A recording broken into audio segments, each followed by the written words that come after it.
the Lord because of verse 31. For this reason, a man will leave his father and mother and be united to his wife, and the two will become one flesh. This is a profound mystery.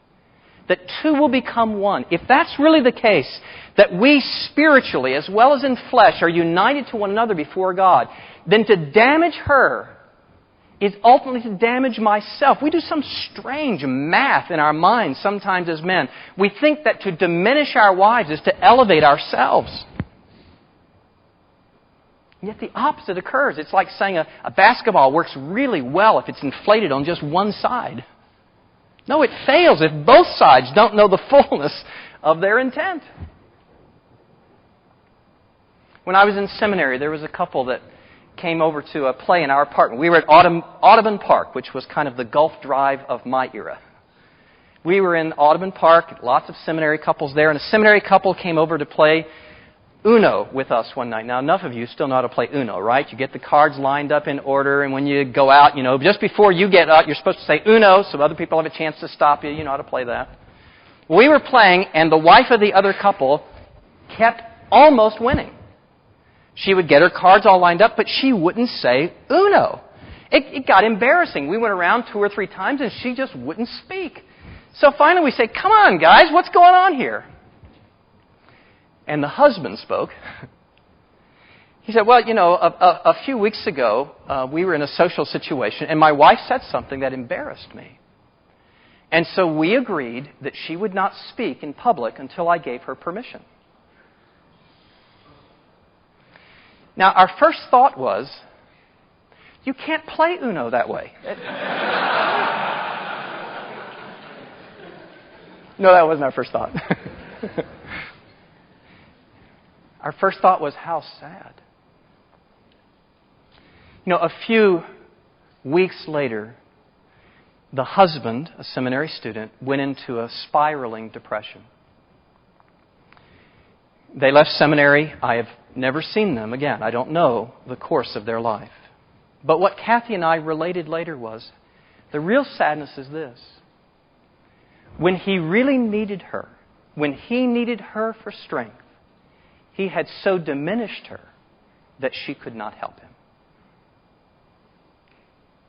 By robbing her of the grace of God, he ultimately denied it to himself.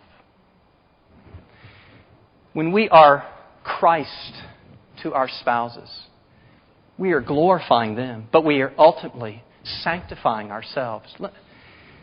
Gone longer than I intended here, so I'll just tell you this.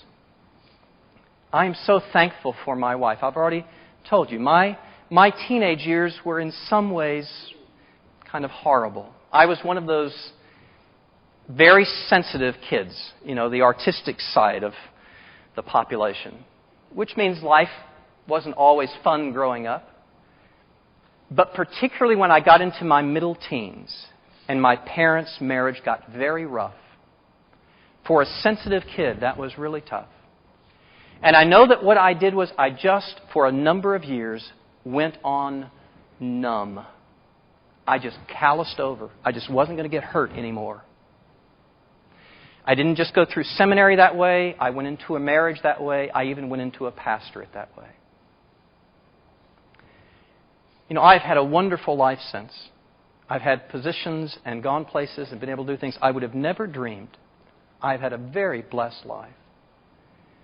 But I fear now even to think what kind of a life I would have had, what kind of a pastor I would be, what kind of a father I would have been had it not been for my wife. My wife, who was able to say to me things like, Bryan, when somebody gives you something, it really is okay to respond and say thank you. And when someone hugs you, you don't have to freeze up. You can hug them back. I don't know what kind of a father I would be. I don't know what kind of a person I would be had it not been for my wife in my life. And what I recognized God was doing, in some way He was refining, sanctifying me through my wife. So that in a very profound way, it was through the intimate that I discovered the transcendent. It's often that way. It's by our relationship with our spouse, with those nearest and dearest to us, that we discover what grace, what intimacy with God, what intimacy with another person is all about. And it's by God opening this door to us of what marriage is that He's